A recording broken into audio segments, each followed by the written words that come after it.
All right, so I've tried pretty much all of the AR, XR glasses out there. I've tried the glasses from Xreal, from Vitcher, from Rokid, but now it's about time to try these out. These are the RayNeo Air 3S Pro, the world's brightest AR glasses. I've been using these every single day for the past couple of weeks with my MacBook, with my iPhone, my Steam Deck, my Switch, and in this video, I want to share 11 reasons why you might want to pick these up and if that brightness actually makes a big difference. And since this video is sponsored by RayNeo, this is not going to be a review, it's just going to be a simple product showcase showing you what these are capable of. Okay, so first off, the unboxing experience. So it's very straightforward, very minimal, very simple. You get a nice case to store your glasses in, you get the getting started guides, a microfiber, a USB-C cord, mini lenses for prescription fitting, and also a nose pad. Now, one of the most important things with these AR, XR glasses is the form factor and the overall design. Now, most of these glasses look pretty similar. They're stylish, but they don't look exactly like sunglasses because of the bird bath optics that kind of stick out a bit. But these glasses only weigh 72 grams, which is really light. So they do feel light and comfortable on the face. They rest kind of on my bridge of my nose right here. And I've worn them for a couple of hours at a time and I didn't feel any type of fatigue. I did feel some warmth like right up here. It got a little bit warm, but it was not overly hot. And the reason these glasses are so light on the face is because there's nothing in there. There's no built-in, chipset, there's no processor, there's no fans, there's nothing at all. It's just a simple external display that you connect via USB-C to your devices to get that massive 201-inch big screen TV right in front of you anytime, anywhere you go. And as far as the build quality, the overall construction of these glasses, it's pretty standard, nothing too crazy. We do have the hard plastic right here. I do really like the way that the lenses look on the front. Those are pretty unique. They're also very thin, so it looks really good, but I just like the all black as well, but nothing too crazy in terms of construction. And I have to say that the adjustable hinges are also really nice to have on these. You can kind of move them up and down to fit your face better and kind of the angle that you're sitting at better. Some of the glasses out there are just fixed and you can't really adjust them a lot. So I like the flexibility with these glasses. Now, something else I like a lot with these glasses is really one of the killer features, and that is the brightness, because,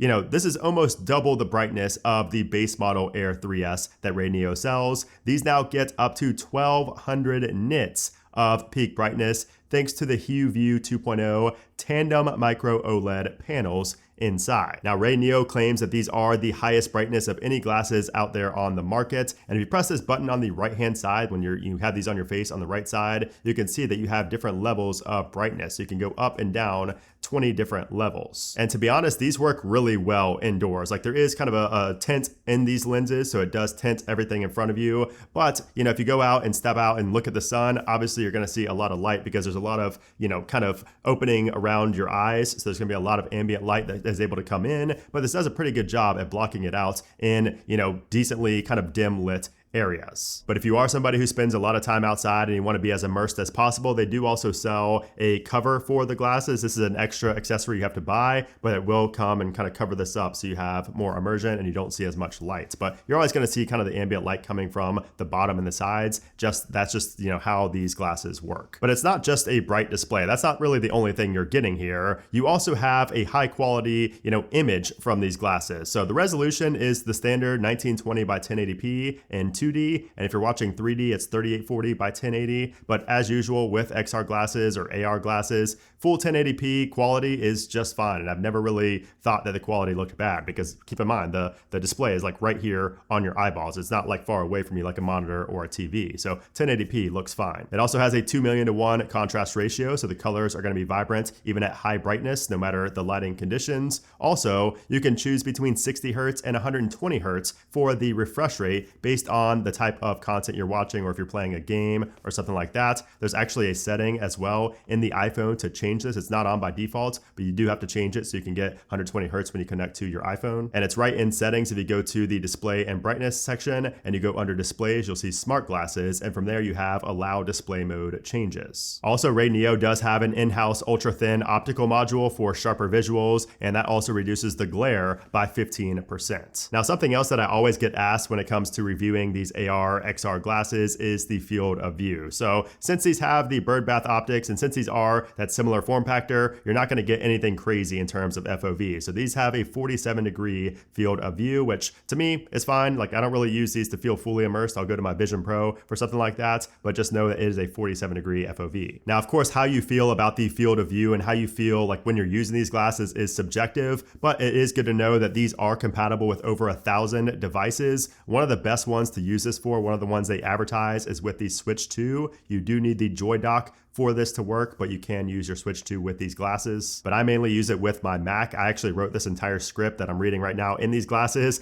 with these glasses on. So I was able to write it with my keyboard while watching it, back here. I was kind of had my head held up as I was typing it because I had these glasses on, which is pretty cool. I also use these glasses when I travel. So it's great to have if you just have your iPhone on a plane and you want to watch a video or something like that, you can do that. And it also works great with the Steam Deck. So I was able to game with the Steam Deck while I'm laying down with these glasses. But honestly, a lot of glasses do that, so that's not really saying too much. But something that I will say makes a big difference is the sound quality of these glasses. I think this may be the part that surprised me the most with these glasses, and that's because it's the world's first 4-speaker setup with whisper mode and spatial audio mode. Now you might be wondering, what is whisper mode? So whisper mode is basically if you're like sitting next to somebody or standing next to somebody and you don't want them to hear your audio, that's when you have whisper mode turned on. So they claim that if you're 6 to 7 inches away, you cannot hear anything from these glasses. So pretty much standing distance from somebody, you will not be able to hear the audio coming out. Now, I did try this, I did ask, and people said that they could still hear it a little bit, but it was also very quiet. So I guess it depends on,